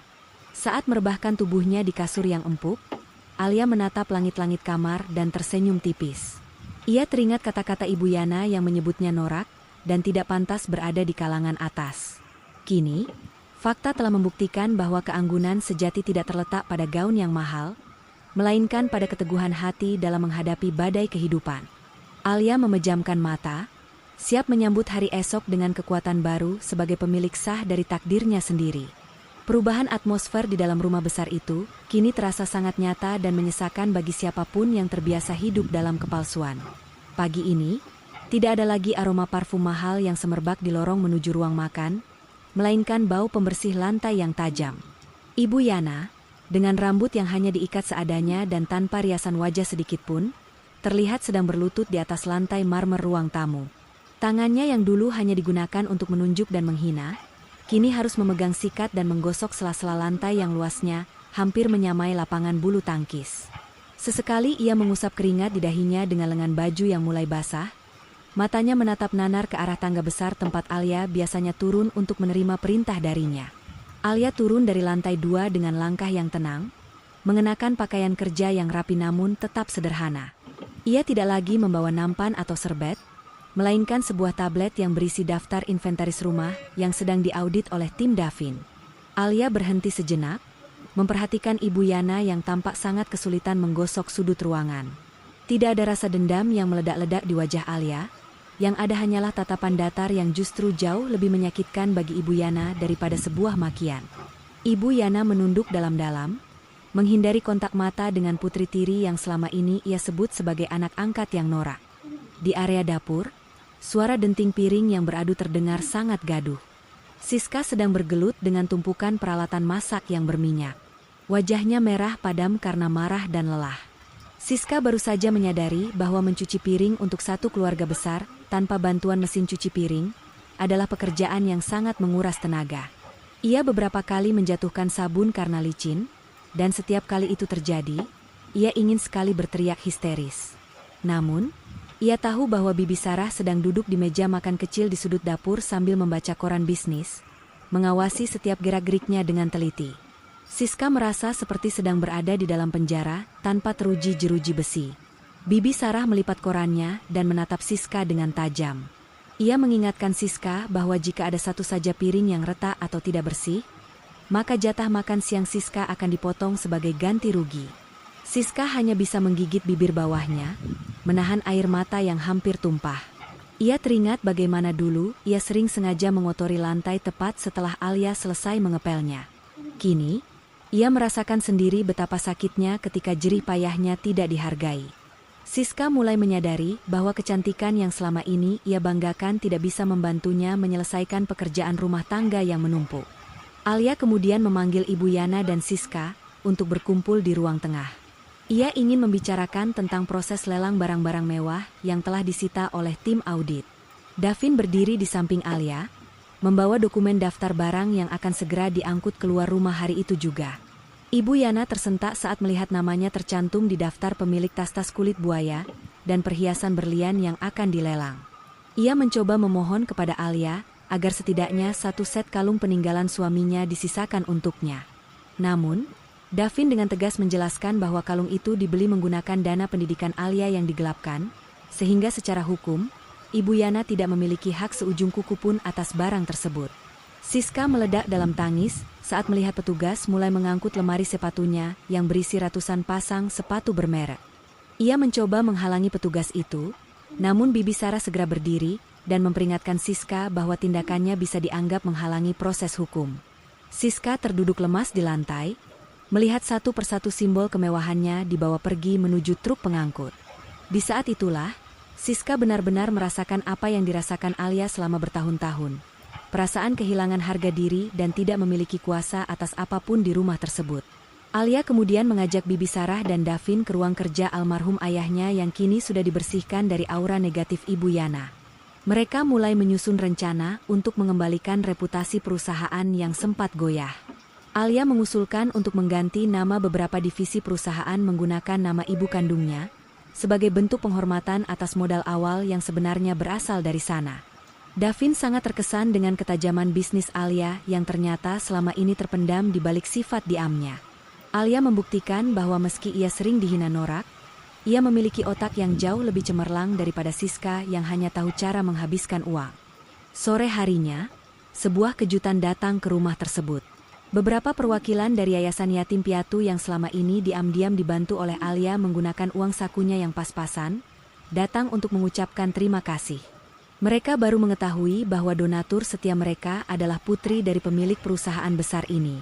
Ibu Yana yang sedang menyapu halaman depan tertegun, melihat orang-orang itu menyalami Alia dengan penuh rasa hormat dan kasih sayang. Ibu Yana menyadari bahwa selama ini Alia telah membangun investasi yang jauh lebih berharga daripada tas bermerek, yaitu investasi kasih sayang dan doa dari orang-orang yang tulus. Melihat pemandangan itu, ada sedikit rasa penyesalan yang mulai merayap di hati Ibu Yana, meskipun keangkuhannya masih mencoba bertahan. Ia melihat Alia tertawa lepas bersama anak-anak yatim itu, sebuah tawa yang tidak pernah ia lihat selama Alia berada di bawah tekanannya. Ibu Yana mulai berpikir, andai saja dulu ia memperlakukan Alia dengan baik, mungkin ia sekarang sedang duduk bersama mereka sebagai seorang ibu yang dihormati, bukan sebagai pekerja yang diawasi. Namun, nasi sudah menjadi bubur. Semua pilihan salah yang ia buat selama bertahun-tahun telah membawanya ke titik terendah dalam hidupnya. Di kamar tamu yang kini sempit, Siska mencoba menghubungi teman-temannya melalui ponsel lamanya, berharap ada satu orang yang mau menampungnya atau meminjamkan uang. Namun, kenyataan pahit kembali menghantamnya. Semua nomor telepon temannya sudah memblokirnya, dan beberapa akun media sosialnya dipenuhi dengan komentar hujatan terkait skandal penggelapan uang yang dilakukan ibunya. Siska melempar ponselnya ke kasur dan berteriak frustasi. Ia menyadari bahwa tanpa embel-embel kekayaan Alia, ia bukanlah siapa-siapa. Ia merasa sangat bodoh, karena selama ini telah menghina satu-satunya orang yang sebenarnya bisa menyelamatkannya. Malam harinya, Alia mengundang Bibi Sarah dan Davin untuk makan malam merayakan kembalinya hak milik rumah secara penuh. Ibu Yana dan Siska bertugas menyajikan makanan. Saat Ibu Yana meletakkan piring di depan Alia, tangannya bergetar hebat. Alia menatap Ibu Yana dan berkata dengan suara rendah, bahwa ia tidak akan pernah mengusir mereka selama mereka mau berubah dan bekerja dengan jujur. Alia memberikan kesempatan bagi mereka untuk menebus kesalahan dengan cara yang benar, bukan dengan cara licik. Ibu Yana hanya bisa mengangguk pelan. Air matanya menetes jatuh ke lantai marmer yang tadi pagi ia gosok dengan tangannya sendiri. Bibi Sarah memegang tangan Alia dan berbisik bahwa ia sangat bangga dengan kedewasaan Alia. Ia tahu bahwa memaafkan adalah pekerjaan yang paling sulit, terutama kepada orang yang telah merampas masa remaja Alia. Namun, Alia menjelaskan bahwa ia memaafkan bukan karena Ibu Yana dan Siska pantas mendapatkannya, melainkan karena Alia tidak ingin hatinya terus-menerus terikat oleh kebencian. Alia ingin memulai hidup baru yang benar-benar bersih dari segala beban masa lalu. Ia ingin membuktikan bahwa anak angkat yang dulu dianggap norak ini bisa menjadi pemimpin yang bijaksana dan penuh kasih. Davin kemudian menyerahkan sebuah kunci brankas baru kepada Alia. Brankas itu berisi surat-surat berharga yang telah dipulihkan statusnya. Davin juga mengabarkan bahwa beberapa investor yang dulu menarik diri kini mulai menyatakan minat kembali setelah mendengar Alia yang memegang kendali perusahaan. Nama Alia mulai harum di kalangan pebisnis sebagai sosok muda yang berani membongkar korupsi di dalam keluarganya sendiri. Alia tersenyum, menyadari bahwa badai besar yang menghantamnya kemarin justru telah membersihkan semua sampah yang menghalangi jalannya menuju kesuksesan. Setelah makan malam selesai, Alia berjalan menuju balkon kamarnya. Ia menatap taman yang kini terlihat jauh lebih asri setelah semua tenda pesta dibongkar. Ia teringat akan ibunya dan ayahnya, merasa bahwa malam ini mereka pasti sedang tersenyum damai. Alia mengambil napas dalam-dalam, merasakan udara malam yang segar tanpa beban rahasia lagi. Ia tahu bahwa tantangan ke depan masih banyak, terutama dalam mengelola perusahaan dan menghadapi proses hukum Ibu Yana yang masih berjalan. Namun, dengan Bibi Sarah dan Davin di sampingnya, Alia merasa tidak takut lagi. Siska yang sedang mencuci peralatan makan di dapur melihat bayangan Alia dari pantulan kaca jendela. Ia merasa sangat iri melihat ketenangan Alia, namun di saat yang sama, ia juga merasa malu. Siska mulai merenungkan setiap hinaan yang pernah ia lontarkan. Kata norak yang dulu ia tujukan pada Alia kini seolah berbalik kepada dirinya sendiri. Gayanya yang glamor ternyata hanyalah topeng dari kemiskinan moral. Malam itu menjadi malam perenungan yang sangat panjang bagi Ibu Yana dan Siska. Sementara bagi Alia, itu adalah malam pertama di mana ia benar-benar merasa berada di rumahnya sendiri sebagai pemilik sah yang diakui dunia. Sinar mentari pagi yang menerobos masuk ke ruang kerja utama di lantai 2, tidak lagi terasa mencekam bagi Alia. Ruangan yang dulunya menjadi benteng keangkuhan Ibu Yana itu, kini telah berubah fungsi, menjadi pusat kendali pemulihan aset keluarga. Alia duduk di balik meja kayu jati besar milik almarhum ayahnya, mengenakan kemeja putih sederhana namun memancarkan aura kepemimpinan yang tenang. Di hadapannya, Davin sedang membentangkan beberapa lembar surat penyitaan aset yang telah ditandatangani oleh pihak pengadilan. Dokumen-dokumen itu adalah paku terakhir untuk kemewahan palsu yang selama ini dinikmati oleh Ibu Yana dan Siska. Di lantai bawah, suasana sangat kontras dengan ketenangan di ruang kerja Alia. Ibu Yana terlihat sedang berjuang memindahkan tumpukan kardus berisi pakaian-pakaian mahalnya yang tidak ikut disita namun harus segera dipindahkan ke paviliun kecil di bagian belakang rumah. Paviliun yang dulu sering digunakan sebagai tempat penyimpanan alat kebun itu, kini menjadi satu-satunya tempat tinggal yang diizinkan Alia untuk mereka tempati. Ibu Yana terengah-engah, tangannya yang halus kini mulai pecah-pecah karena terpapar bahan pembersih lantai dan kerja fisik yang tak henti-hentinya ia lakukan sejak fajar menyingsing. Siska berdiri di samping ibunya, memegang sebuah tas kecil yang merupakan satu-satunya barang bermerek yang tersisa. Wajahnya yang dulu selalu tertutup riasan tebal kini tampak kusam dan penuh dengan gurat kelelahan. Siska mencoba protes saat melihat petugas keamanan yang disewa Davin mulai memasang garis pembatas di beberapa ruangan utama rumah tersebut. Siska berteriak bahwa mereka tidak berhak memperlakukan ibunya seperti pengungsi di rumah sendiri. Namun, petugas itu hanya menunjukkan surat perintah resmi yang menyatakan bahwa seluruh area utama rumah kini berada di bawah pengawasan kurator dan hanya boleh diakses oleh Alia dan Bibi Sarah. Bibi Sarah muncul dari arah dapur, membawa secangkir teh hangat untuk Alia. Ia berhenti sejenak untuk menatap Ibu Yana dan Siska yang sedang kepayahan. Tidak ada ejekan di wajah Bibi Sarah, melainkan sebuah peringatan tegas bahwa jika mereka tidak segera mengosongkan kamar utama sebelum jam 2 siang, maka seluruh barang mereka akan dikeluarkan secara paksa. Ibu Yana hanya bisa menggigit bibir, menelan sisa-sisa harga dirinya yang sudah hancur berkeping-keping. Ia menyadari bahwa setiap kata, norak, yang dulu ia lemparkan pada Alia kini berbalik menjadi kenyataan hidupnya sendiri yang kumal dan menyedihkan. Alia turun dari tangga tepat saat Ibu Yana sedang menyeret koper terakhirnya.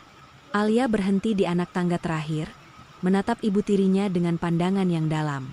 Ia tidak merasa menang, melainkan merasa lega karena keadilan akhirnya tegak. Alia memberikan sebuah amplop coklat kepada Ibu Yana. Di dalamnya terdapat daftar pekerjaan rumah tangga harian yang harus diselesaikan jika mereka ingin tetap mendapatkan uang saku mingguan untuk makan.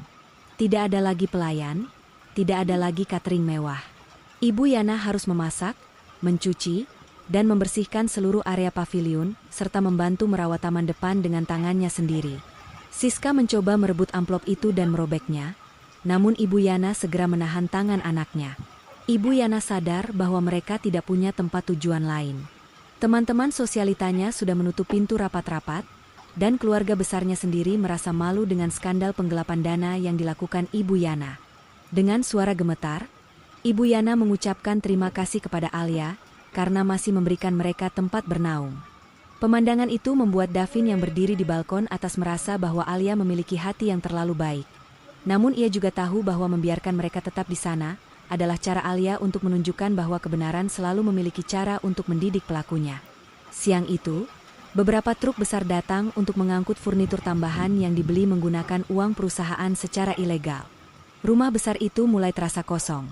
Namun bagi Alia, kekosongan itu justru memberikan ruang untuk energi baru yang lebih positif. Ia mulai merencanakan untuk mengecat ulang dinding-dinding yang dulu terasa pengap oleh aura kebencian Ibu Yana.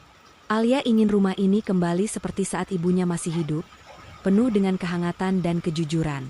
Bibi Sarah mendukung penuh rencana itu dan mulai menghubungi beberapa desainer interior yang memiliki visi tentang rumah yang ramah lingkungan dan penuh nilai sejarah. Di paviliun belakang, Siska menangis histeris saat melihat tempat tidurnya yang kini hanya berupa kasur tipis di atas lantai semen yang dingin. Ia memaki-maki keadaan dan menyalahkan Alia atas kemiskinan mendadak yang mereka alami. Ibu Yana hanya bisa duduk terdiam di sudut ruangan, menatap jemarinya yang kini kotor oleh debu. Ia teringat bagaimana dulu ia sering menyuruh Alia tidur di gudang jika Alia melakukan kesalahan kecil. Kini, takdir membawa mereka ke tempat yang bahkan lebih sempit dari gudang tersebut.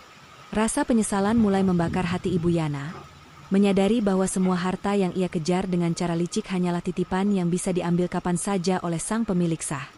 Sore harinya, Davin membawa kabar bahwa beberapa aset yang dilarikan Ibu Yana ke rekening luar negeri berhasil dilacak. Proses hukum pidana memang masih berjalan. Namun Davin menyarankan Alia untuk memberikan keringanan jika Ibu Yana bersedia memberikan kesaksian kunci mengenai keterlibatan pihak luar dalam manipulasi laporan keuangan perusahaan. Alia setuju, bukan karena ingin melepaskan Ibu Yana begitu saja, tapi karena ia ingin memutus rantai kejahatan sistematis yang selama ini merusak perusahaan ayahnya. Alia memanggil Ibu Yana ke ruang tamu untuk mendiskusikan hal ini secara empat mata. Saat Ibu Yana duduk di depan Alia, suasana terasa sangat canggung. Ibu Yana tidak berani mengangkat wajahnya. Alia menjelaskan tawarannya dengan bahasa yang sangat santun, tetap memanggilnya Ibu, meskipun wanita itu sudah menghancurkan masa remajanya. Kebaikan hati Alia justru membuat Ibu Yana merasa semakin terhina oleh moralitasnya yang rendah. Ibu Yana akhirnya menangis terseduh-seduh, mengakui semua perbuatannya dan menyebutkan beberapa nama kolega bisnis yang selama ini membantunya memalsukan dokumen demi mendapatkan komisi besar. Pengakuan ini menjadi amunisi kuat bagi Davin untuk membersihkan perusahaan secara total. Siska yang menguping dari balik pintu merasa sangat ketakutan. Ia takut jika ibunya masuk penjara, maka ia akan benar-benar sendirian menghadapi kemarahan Alia. Namun, Ia melihat Alia justru memberikan segelas air putih kepada ibunya dan membiarkan wanita itu menenangkan diri. Siska mulai melihat sisi lain dari Alia yang tidak pernah ia perhatikan sebelumnya. Ketabahan yang luar biasa. Selama ini Siska menganggap sifat diam Alia sebagai kelemahan. Namun sekarang ia sadar bahwa diamnya Alia adalah kekuatan untuk mengamati dan mengumpulkan keberanian demi saat yang tepat seperti ini. Malam itu, untuk pertama kalinya setelah sekian lama, Alia memasak makan malamnya sendiri bersama Bibi Sarah. Mereka makan di dapur yang luas, bercanda tentang masa kecil Alia yang penuh kenangan indah bersama mendiang ibunya. Tidak ada lagi ketegangan, tidak ada lagi rasa takut akan ada yang memaki jika masakan kurang garam. Di sisi lain, di paviliun belakang, Ibu Yana dan Siska hanya bisa makan nasi bungkus sederhana yang dibeli dari uang saku pertama yang diberikan Alia. Siska mengeluh bahwa makanannya keras. Namun Ibu Yana menegurnya dengan keras, mengatakan bahwa mereka harus bersyukur masih bisa makan di bawah atap. Alia berjalan-jalan di taman depan sebelum tidur, menikmati harum bunga mawar yang mulai mekar kembali. Ia merasa bahwa jiwanya yang dulu terbelenggu kini sudah benar-benar bebas. Ia melihat ke arah paviliun belakang yang lampunya masih menyala redup. Alia berdoa agar Ibu Yana dan Siska benar-benar bisa belajar dari kejadian ini. Baginya, pembalasan dendam terbaik bukanlah dengan membuat mereka menderita selamanya, melainkan dengan menunjukkan bahwa hidup dengan kejujuran dan kerja keras jauh lebih terhormat daripada hidup mewah di atas penderitaan orang lain. Davin yang sedang bersiap pulang menghampiri Alia di taman. Ia memberikan sebuah map kecil berisi rencana perombakan struktur organisasi perusahaan yang akan dipimpin langsung oleh Alia mulai bulan depan.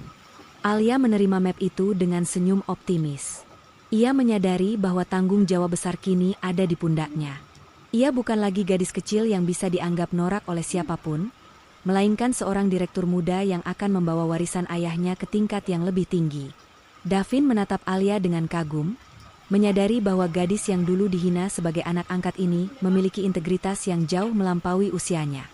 Malam semakin larut, namun semangat Alia justru semakin menyala. Ia kembali ke kamarnya, membuka buku catatan kecilnya, dan mulai menuliskan visi-visi barunya untuk masa depan. Ia ingin membangun sekolah gratis bagi anak-anak yang kurang beruntung, agar tidak ada lagi anak yang harus merasakan penghinaan seperti yang ia alami. Alia memejamkan mata dengan perasaan damai, siap menghadapi hari esok yang akan menjadi babak terakhir dari perjuangannya untuk mengembalikan martabat keluarganya yang sempat hilang. Fajar kemenangan kini sudah tinggal selangkah lagi di depan matanya. Pagi yang cerah menyambut hari baru di kediaman yang kini telah kembali ke tangan pemilik sahnya. Alia berdiri di balkon utama, menghirup udara segar yang terasa jauh lebih ringan dibandingkan hari-hari sebelumnya. Tidak ada lagi beban rahasia, tidak ada lagi ketakutan akan makian, dan yang paling penting, tidak ada lagi keraguan akan jati dirinya. Di bawah sana, di halaman luas yang dulu menjadi saksi bisu pesta penghinaannya, Ibu Yana terlihat sedang menyapu guguran daun kering dengan gerakan yang lambat. Siska berada di samping ibunya, memegang plastik sampah besar dengan wajah yang masih tampak sulit menerima kenyataan. Namun ia tidak lagi berani membantah saat Ibu Yana menegurnya untuk bekerja lebih cepat. Alia turun ke lantai bawah dengan langkah yang mantap. Hari ini adalah hari penandatanganan akhir dokumen pengalihan seluruh aset perusahaan dan rumah kepada namanya secara hukum tetap. Davin sudah menunggu di ruang tamu bersama Bibi Sarah. Di atas meja kayu jati yang bersejarah itu, tumpukan kertas sudah siap untuk ditandatangani. Alia duduk dengan tenang, sementara Ibu Yana dan Siska dipanggil untuk menyaksikan proses tersebut sebagai bentuk transparansi dan pengakuan atas kekalahan mereka. Ibu Yana berdiri di sudut ruangan dengan pakaian pelayan yang sederhana, matanya terus menunduk, tak sanggup menatap kemegahan yang kini resmi hilang dari genggamannya. Davin membacakan poin terakhir dari putusan pengadilan. Selain pengalihan aset, Ibu Yana diwajibkan mengembalikan seluruh dana yang telah ia gunakan secara ilegal dalam jangka waktu yang ditentukan melalui pemotongan upah kerja mereka di rumah ini. Siska sempat ingin menyela, namun ia melihat ibunya hanya terdiam 1000 bahasa, menyadari bahwa setiap perlawanan hanya akan memperberat hukuman pidana yang masih mengintai di balik laporan penggelapan pajak. Alia mengambil pena, menggoreskan tanda tangannya dengan tegas di atas materai. Saat itu juga, riuh rendah suara burung di luar seolah menyambut kembalinya keadilan di rumah tersebut. Bibi Sarah memeluk Alia dengan erat, meneteskan air mata haru karena janji yang ia buat kepada almarhumah kakaknya telah tunai. Ia menyerahkan sebuah kunci emas kecil yang selama ini disimpan di brankas luar negeri. Kunci itu adalah akses menuju ruang penyimpanan pribadi ibu kandung Alia, yang berisi barang-barang kenangan dan perhiasan warisan turun-temurun. Alia mengajak mereka semua menuju ruangan rahasia tersebut. Saat pintu terbuka, aroma melati yang lembut menyerbak, membawa kembali kenangan manis masa kecil Alia yang sempat terenggut oleh kekejaman ibu tirinya. Ibu Yana dan Siska tertegun melihat isi ruangan itu. Ternyata, selama ini ada kekayaan yang jauh lebih besar dan lebih bermakna yang tidak pernah bisa mereka sentuh, karena keserakahan mereka telah membutakan mata hati mereka.